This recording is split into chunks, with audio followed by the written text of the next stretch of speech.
Vaheguru Ji Ka Khalsa, Vaheguru Ji Ki Fateh. On Christmas Eve, 103 years ago, my grandfather waited in a dark and dank cell. He sailed by steamship across the Pacific Ocean from India to America, leaving behind colonial rule. But when he landed on American shores, immigration officials saw his dark skin, his tall turban worn as part of his Sikh faith, and saw him not as a brother, but as foreign, as suspect, threw him behind bars where he languished for months. Until a single man, a white man, a lawyer named Henry Marshall, filed a writ of habeas corpus that released him Christmas Eve, 1913. My grandfather Kehar Singh became a farmer, free to practice the heart of his Sikh faith, love and oneness. And so when his Japanese American neighbors were rounded up and taken to their own detention camps in the deserts of America, he went out to see them when no one else would.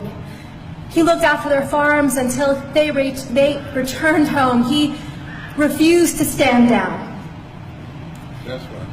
In the aftermath of September 11, when hate violence exploded in these United States and a man that I called uncle was murdered,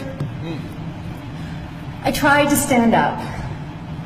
I became a lawyer like the man who freed my grandfather, and I joined a generation of activists fighting detentions and deportation, surveillance and special registration, hate crimes and racial profiling.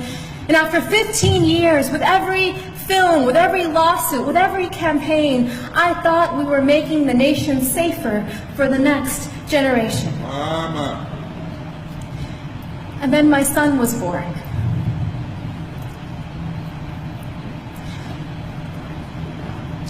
On Christmas Eve, I watched him ceremoniously put the milk and cookies by the fire for Santa Claus.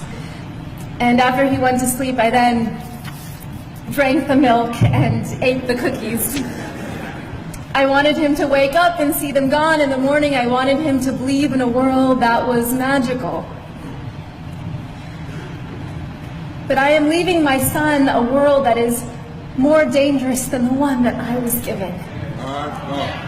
Because we are raising a brown boy in America. A brown boy who may someday wear a turban as part of his faith. And in America today, as we enter an era of enormous rage, as white nationalists hail this moment as their great awakening, as hate acts against Sikhs and our Muslim brothers and sisters are at an all-time high, I know that there will be moments, whether on the streets or in the schoolyard, where my son will be seen as foreign, as suspect, as a terrorist. Just as black bodies are still seen as criminal. Brown bodies are still seen as illegal. Trans bodies are still seen as immoral. Indigenous bodies are still seen as savage. The bodies of women and girls seen as someone else's property. And when we see these bodies not as brothers and sisters, then it becomes easier to bully them, to rape them, to allow policies that neglect them, that incarcerate them, that kill them. Yes, Rabbi. Yeah. The future is dark.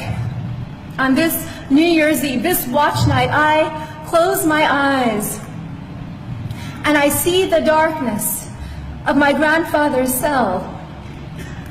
And I can feel the spirit of ever-rising optimism in the Sikh tradition, Chardi Kala, within him. And so the mother in me asks, what if? What if this darkness is not the darkness of the tomb, but the darkness of the womb? What if our America...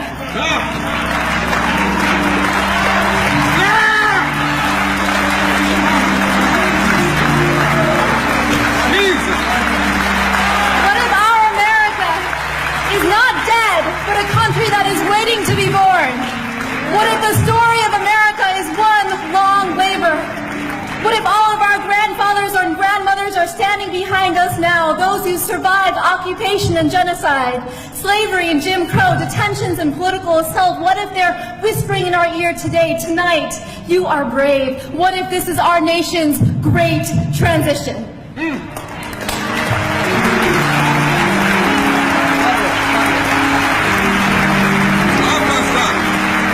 What does the midwife tell us to do?